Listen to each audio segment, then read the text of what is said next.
So Leah is our chat monitor, everyone. Thank you for joining us today, November 16th. My name is Justin Barst. I serve as the president of Apsona, and I'm excited to share Daria. I remember a year ago, I think, Daria, we were talking about the things you were trying to do with your data and cleaning your data. And I remember pitching the idea or just being aware that you had developed some skills around data and duplicates. So today, we're presenting Daria on mastering data management, how to dive into dedupe and matching techniques. We'll provide this recording on YouTube as well and probably post in our channels. I'm going to cover a few slides just to talk a little bit about Apsona, so you guys are aware of what Apsona is. But please feel free to share your questions in the chat throughout the time, and we will respond from Aaliyah, and in some places we may actually respond during the call as well. So Apsona has been around for about 14 years. We are called the Golden App. Apsona is Hindi for the app of gold. You can see there some of our customers and users across the board. We actually have about 250 partners that work with us across the Salesforce space as well. But one thing we know, if you've ever used Salesforce, is data is difficult. It's not easy to sort of clean data. It's not easy to find duplicates. Sometimes the Salesforce features out of the box don't give you enough control to merge your data. And today, Daria is going to show off all the things she's learned and how she's created value for her team and led them to better data cleanliness at her organization. Without further ado, I'll turn it over to Daria. Awesome. I will share the presentation as well and start the slideshow. So, hi everyone, I'm Daria. I'm a Salesforce administrator at MCI USA. I previously worked for 6.5 years at the Washington Center for Equitable Growth, and that's where I'm currently kind of moonlighting as a consultant while they look for a new admin. I started in the ecosystem in 2016. My title was Academic Relations Manager, and the Salesforce role kind of grew from there. I've been a solo admin since 2016, so I talk to myself a lot. And I hold 2 certifications, just the certified admin and the advanced admin. Without further ado, here is the Washington Center for Equitable Growth. It is a nonprofit research and grant-making organization that's dedicated to advancing evidence-backed ideas and policies that promote strong, stable, and broadly based economic growth. Basically, what that means is that we give grants to researchers, mostly in the social sciences space. Salesforce is the source of truth on our network, and the majority of our business processes at this point, the majority of departments use it daily. And we integrate Salesforce with Marketo, Cvent, Submittable, Form Assembly, WordPress, Bill.com, Meltwater, and iWave. As you can imagine, the more integrations you have, the more interesting situations you might encounter with your data.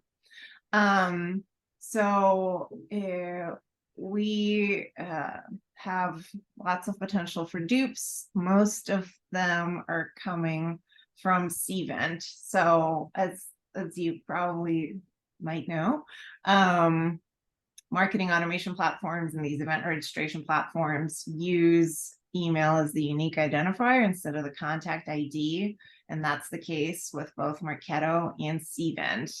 Marketo, because it was built natively for Salesforce, can be taught not to generate duplicates in our system, but Cvent is not that smart. Their Salesforce connector is also somewhat new. The organization as in Equitable Growth, however, cares about people, not their email addresses. So we have 3 fields for email, which is the standard field, then there's the personal email and the alternate email. And our goal is to have 1 contact per real person. Now, the challenge with that, of course, is that, some people have the same name. Try finding Daria Stepanova on Facebook and then, see how many thousands of results you get. So, what are we going to do about that?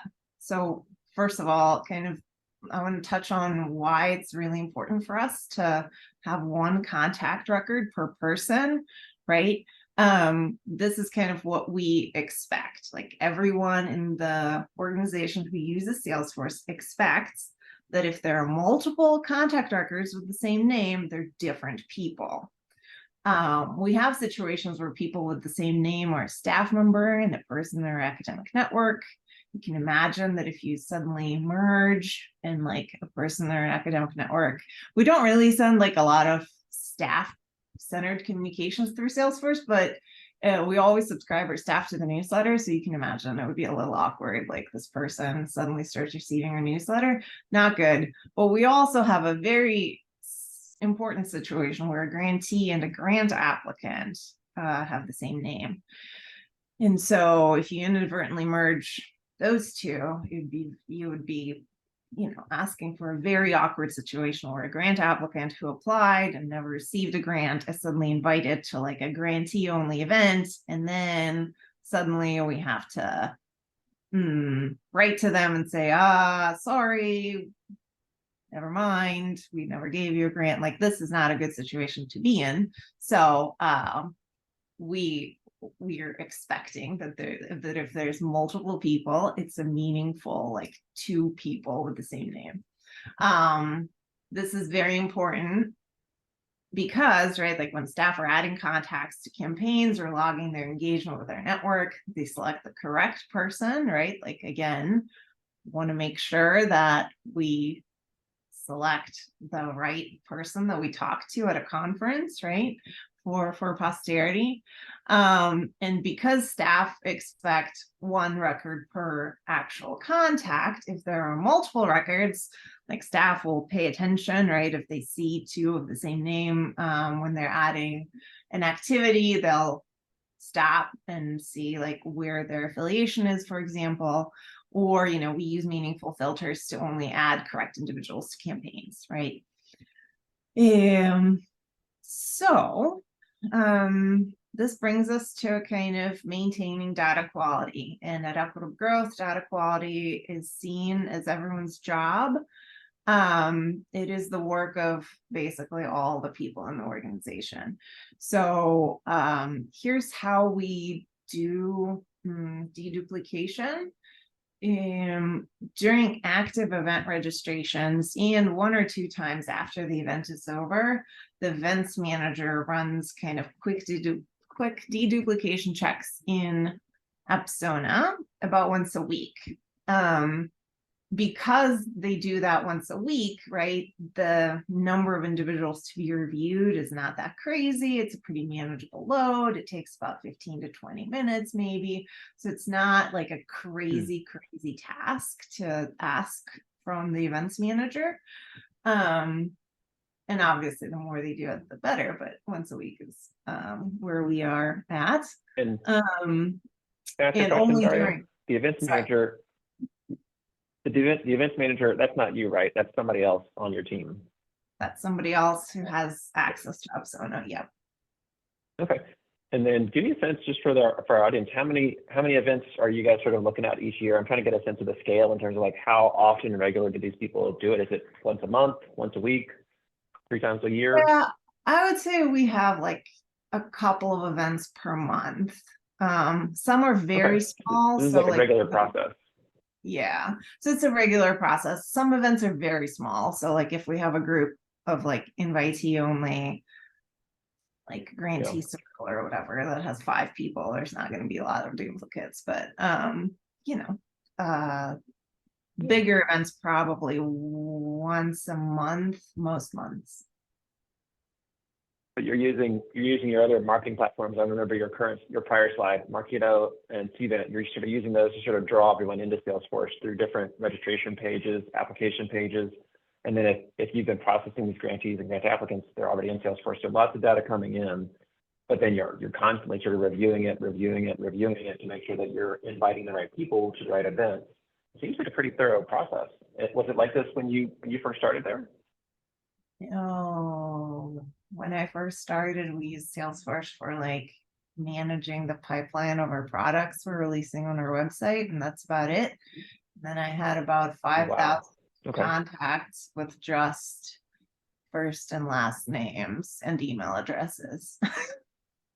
And my job as the academic relations manager was to figure out what we're doing with our network and then plan our engagement with our network. And so that's where like myself and an intern basically like went through and looked up individually 5,000 people and like added various attributes to them over the course of like 4 months. But yeah, it was a lot of work. Now we have about 22,000 contacts, I think. So I used to remember basically, like I used to be able to tell if somebody's in Salesforce, but at this point, thank God, I don't have to. And so that Salesforce didn't integrate with anything. So all of these integrations, all of this, deduplication processes are work of a number of years. I think I used to do deduplication like twice a year. And then with Cvent, because it generated so many duplicates, right? Because we didn't integrate with anything. So the only way data would get in was through like Excel spreadsheet uploads. And that was pretty easy, and it was pretty manageable to check for duplicates prior to an upload using the Apsona match CSV situation, right? But yeah, once we started integrating with various platforms, it became very serious. And then because Cvent is just built the way it is, we really had to involve the events manager in the deduplication because it was just growing to be a big pain point. Yeah. So what I'm hearing is you started in one role, 5,000 contacts. Now there are 22,000 contacts. You brought in new applications, lots of practices and processes, and now deduping is happening on a regular schedule, cleaning your data, sort of combing it thoroughly. I mean, it's a pretty momentous experience to sort of go from 5,000 to 22,000 more than 4 times, but also changing those practices and essentially scaling up to a more effective experience, essentially for your grantees and for your staff as they're doing it. So I'm looking forward to hearing how you sort of delegated these responsibilities to other people on your team. Yes. Speaking of which, we have a team of power users that we call Salesforce leads. And that's basically like generally like an assistant or an associate level person from each department who would regularly check in with me. Basically, like the idea was that these Salesforce leads are the power users in their department because they log the most data, because data entry falls to, people in the associate assistant level most. And so then they'd be most up to date on kind of challenges and what's going on with the system. And also they could be, reliable enough to understand that data entry is very important, and it's important to be meticulous, but also like impress the importance of data quality on them, because obviously nobody wants to clean dupes. Like this is not somebody's desired situation that they wake up every morning to do. But these group of users can be convinced that it is something that they should help with on a regular basis. And so we do this once a quarter. Myself, I generate a list of duplicates that are just based on first and last name matches, right? So a pretty large group. And then I put it into an Excel spreadsheet, into like a Google spreadsheet. And then I put a name of a person next to a batch of like 50 or 70. And then we look up every pair or every whatever trio individually to see if it's the same person, who moved jobs. And that's why we have multiple records for them, or if it's really 2 people.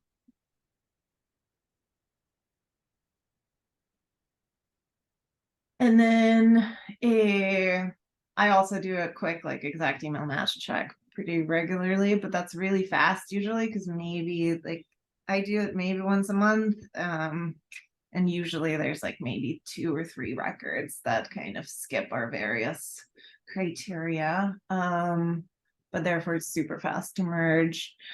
And then outside of our regular deduplication processes, our users are trained to raise duplicates in the Salesforce Slack channel, right? Like post 2 links of the same person, let us know, we'll merge it immediately. This again happens because of how much we've been hammering in this idea that if there's multiple people with the same name, they're different people. And so if you're seeing a duplicate, you should say something, because this is a big deal for us. That often happens. The other thing that is kind of nice is that this often happens for people who are very involved in our network, right? So like people know them, and so they know that there's not 2. So most of the time these duplicates that are raised in the Slack channel are people that we interface with pretty regularly, and we know that they move jobs if we because people remember that kind of stuff.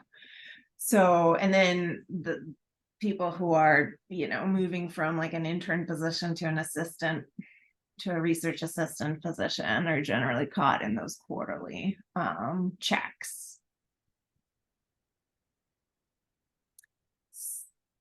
So without further ado, tell us more. I could go to, whoops, our first scenario. Come on. There it is. Event registration. So this is where we use Apsona for, and it's maybe a little bit interesting. So during active event registration periods and right after the event, we run 2 kind of deduplication scenarios in Apsona. Not we, as in the events manager. I don't do it. We do. She does a batch of people whose first, last, title, and organization affiliation match, right? Like these people basically don't need review, because if they're the same and the only thing that is different is, like a person registered with their Gmail while we have their professional email on a file as their main email, or vice versa, then, we're pretty sure that these are the same person. And so this list barely requires any looking through. And shortens the list, which is the second batch. And the second batch is more inclusive, and it looks at first, last, and organization affiliation matches. And that's where the events manager had to be trained to look pretty carefully at the titles, right? Because it is entirely possible that an intern and a CEO have the same name. Like it's possible. So it requires a little more finesse. But again, because you just did a deduplication batch above, and because you do this once a week, once every 2 weeks maybe, like the number in the second batch is probably going to be like 10 matches max, or 15 or something like that, which is a pretty small number of people to look at.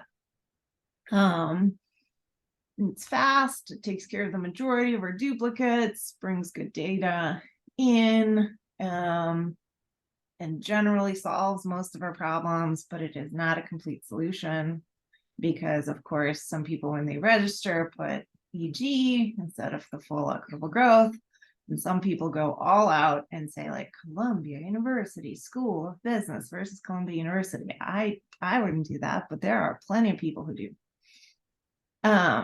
So let me show you really quickly how these batches look like in Salesforce. So I was generously given a staging org. So that's really nice. So I'm going to go to my contacts. I'm going to go to my tools. And I'll go to these are the same steps that your users follow as well, right? These are the folks, so your events manager, anybody that you're sort of passing off this high confidence match, they go Apsona, contacts, deduplicate, merge, and then they just got a couple actions that you train them to follow, and they're hands off at that point, right? They don't need a lot of assistance from you. That is correct. No, I haven't gotten questions about it in forever. So the other thing is, right, like we have somewhat descriptive names for these batches, right? Like first you run this one, and let's take a brief look at it, right? So We want the email to not be empty. We want the account name to not be empty. We want the last name not to equal like a blank, because sometimes that happens. And, we have no meaningful way of determining whether nothing is important. And then for this purposes of this demo, we just did contact last name starts with A, because this is the demo org, and there's a lot of people here in there's a lot of records in the demo org. But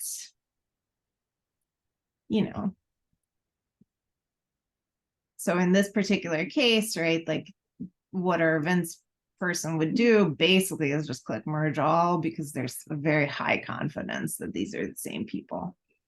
Because as we have talked about, we have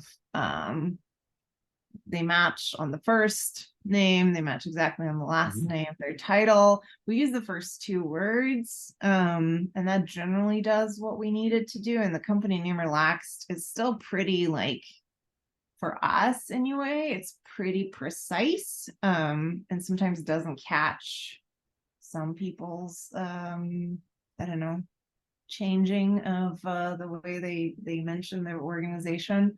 So we also do the fuzzy contraction, because again, we have tried this multiple times before with multiple like contractions with multiple match functions, and we determined that this is the way that seems to work for us, right? If I were doing this from scratch again, or if I do this in my current organization, I would start with like a very restrictive match function, and then as I go along, and I run more of these scenarios, I would relax the match function and maybe relax the contraction, right? So these were basically like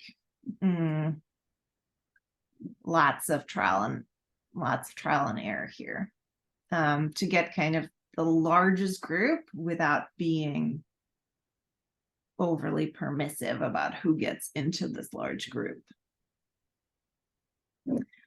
Yeah, and then like for additional fields, it's just this stuff. We don't do any group selection. And then for the rules, we don't do anything special. We just overwrite empty or null master fields, non-master fields if available.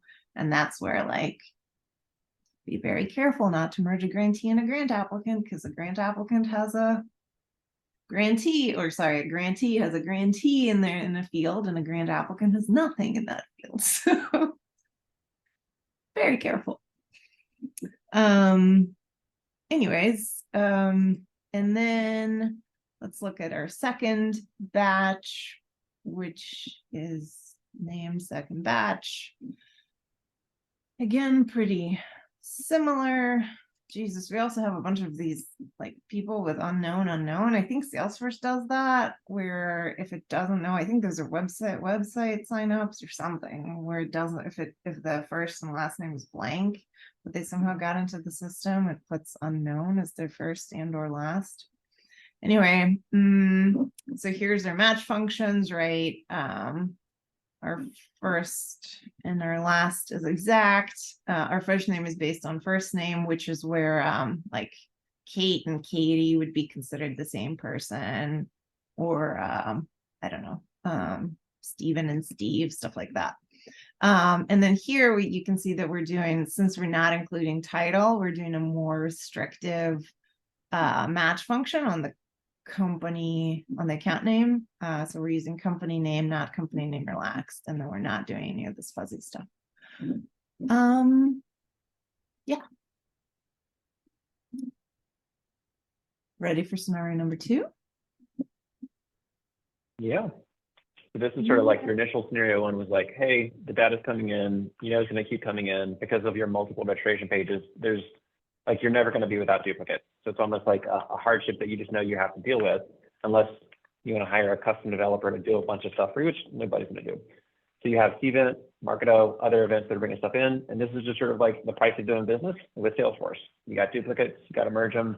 You've established it. Roughly how long do you think it takes your event manager to do this per event? Is it an hour an event or 2 hours an event? I don't know. So we start registrations pretty early. So I would say that it takes maybe 15 minutes per week for the events Okay, manager, which is a pretty pretty painless. small price to pay. Yeah.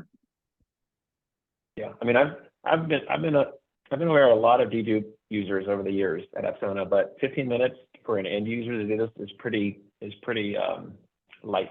So I think if they haven't bought you coffee recently, I'll send them a note to do so, because this is essentially like giving them a service and saying to them, hey, yes, you don't want duplicates. Yes, you're responsible for these registrations. Yes, you want your event to go well, but no, you don't have to sort of go through line by line in Salesforce and find your duplicates.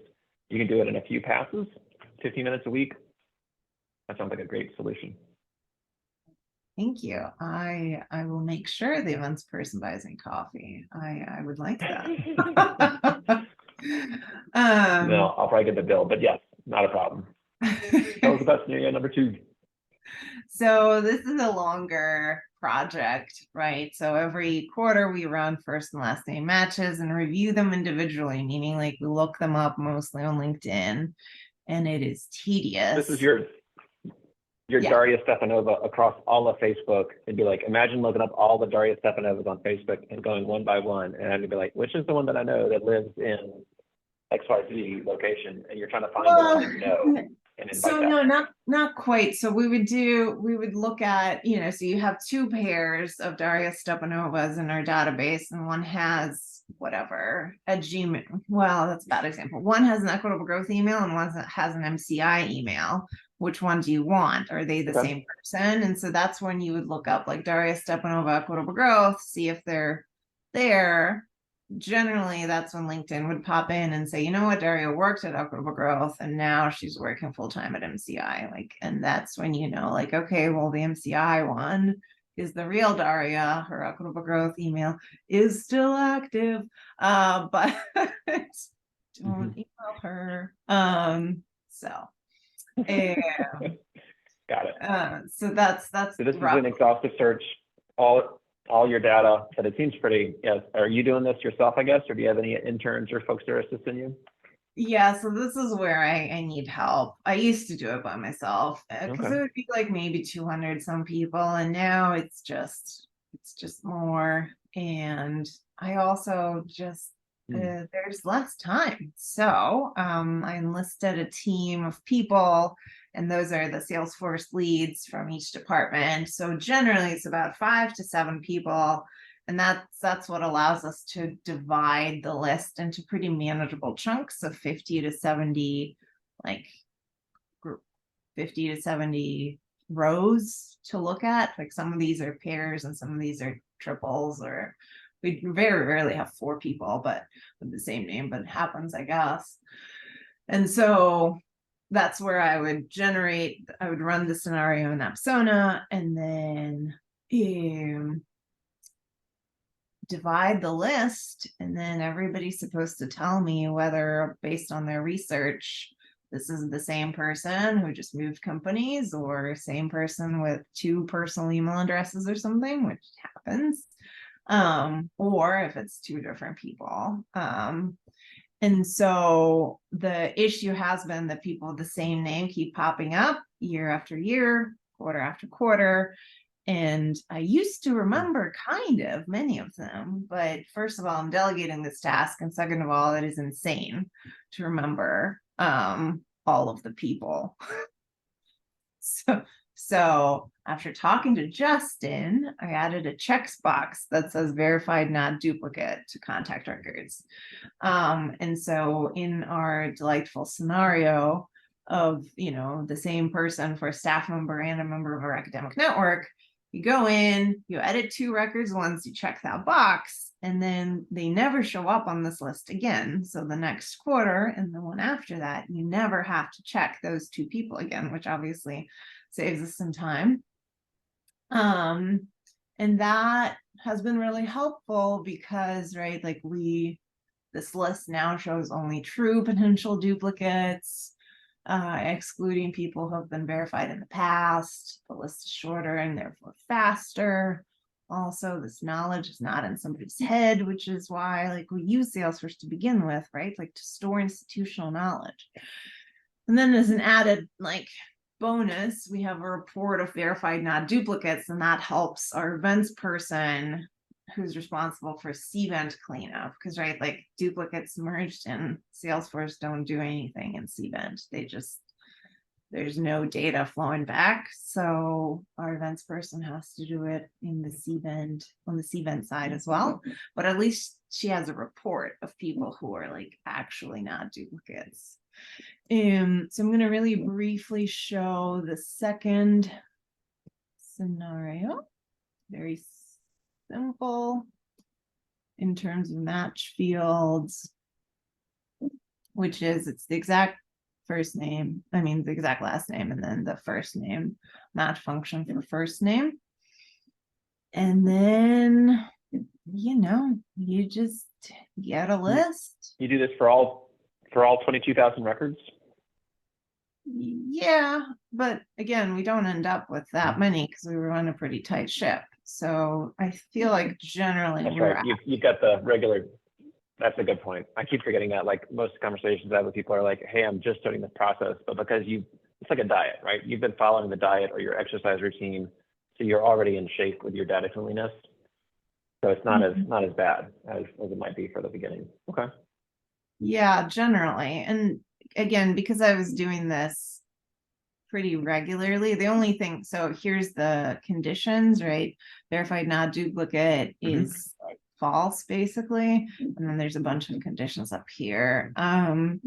But this was what allowed us to really move a lot faster. Because again, when it was just me, I would know that there's the staff member, and then there's the grant applicant and grantee with the same name. So I'd like know some of them, but some of them I'd look up over and over and over again because who remembers?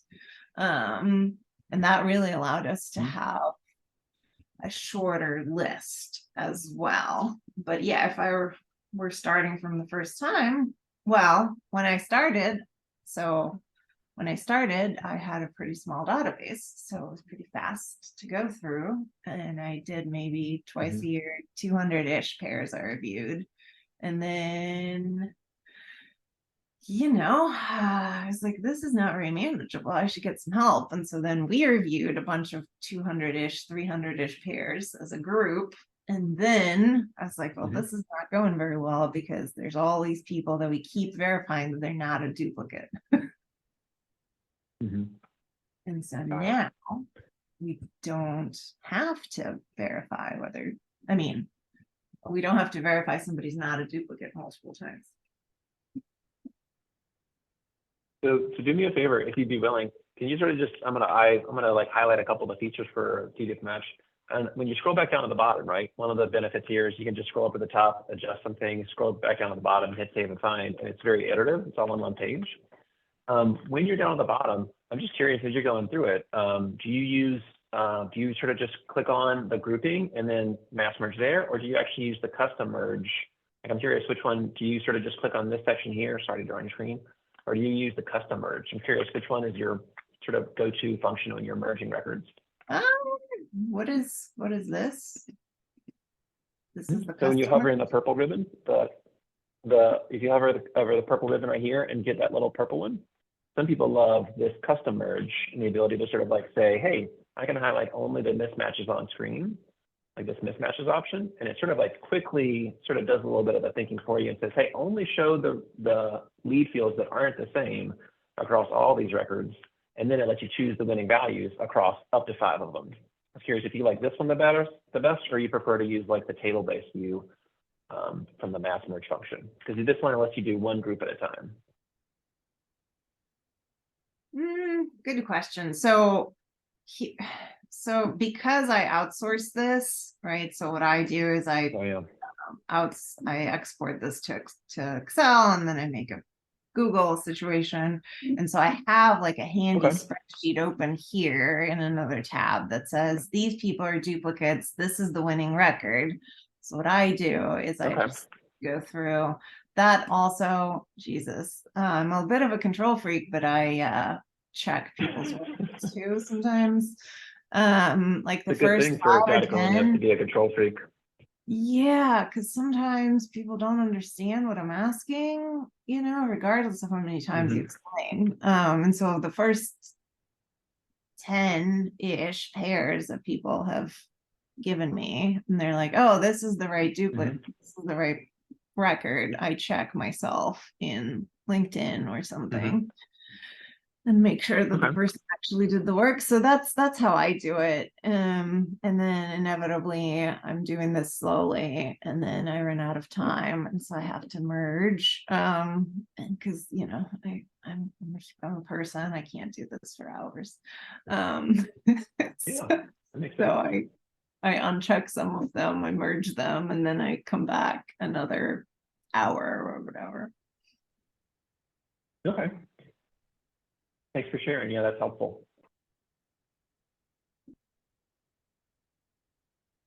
I know we're coming up on time, and I think I interrupted you, Daria. So thanks for being willing to sort of jump over to that section. Yeah, we're done. We're in the Q&A.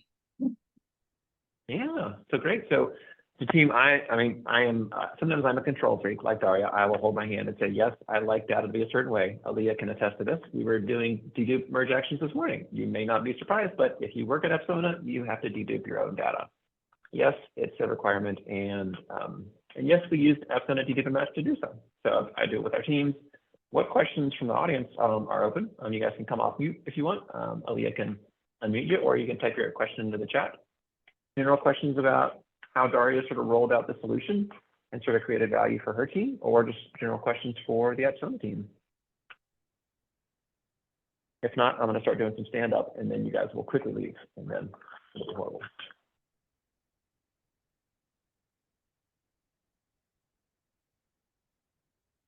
No questions in the Q&A so far. Yeah, what about some softballs? I'm trying to think if I have any softballs for Daria. You're using your Google spreadsheet as a way to sort of delineate and sort of delegate some of that work. When they're going through it, how do they know which ones to keep as the record to save? Are they using because that Google spreadsheet, once it moves to Google spreadsheet, how do you sort of make sure that they don't lose the ability to go back to Salesforce and see it? I'm just curious.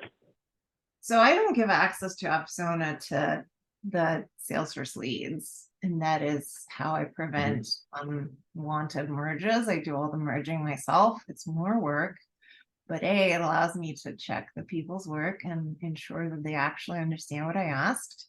And then next time I don't check their work because I know that they did well, but the first time I check. And then also because you do this, they do this once a quarter, and that's not their job. And all these other things, like knowing how to use Apsona is just it just seems like if I ask them to go into Apsona and do the merging themselves, it would just delay them, because it's not a great task to begin with. It's kind of boring. And two, I would have to retrain them probably every time on how to merge, and it's just not worth it. So I do the merges myself. So I had a column for which one is this the winning record? Or I think I asked them to highlight in yellow which record is the winner. And then there's a column for duplicate or two people with the same name. And so if it's a yes, then it's a duplicate, and there's two yeses next to the same name in two rows. And then if it's a no, then I go and check the box of verified not duplicate.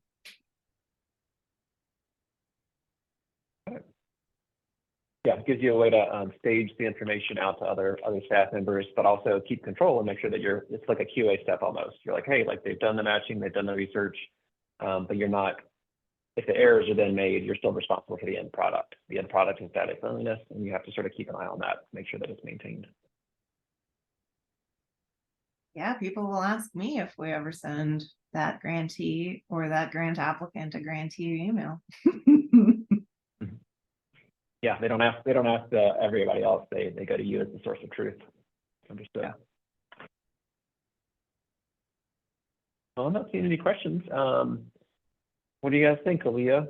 Daria, no other questions from the team or from the audience? You guys want to end early and get back to deduping? Any other questions, thoughts, or comments for our webinar this month?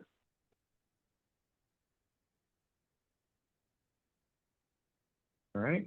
Well, let me be the first to thank you, Daria. I've really enjoyed hearing and sort of seeing you in action at Washington Center for Equitable Growth and our relationship over the years, but also excited for what you're going to do at other Salesforce organizations where you take your data knowledge and your data abilities.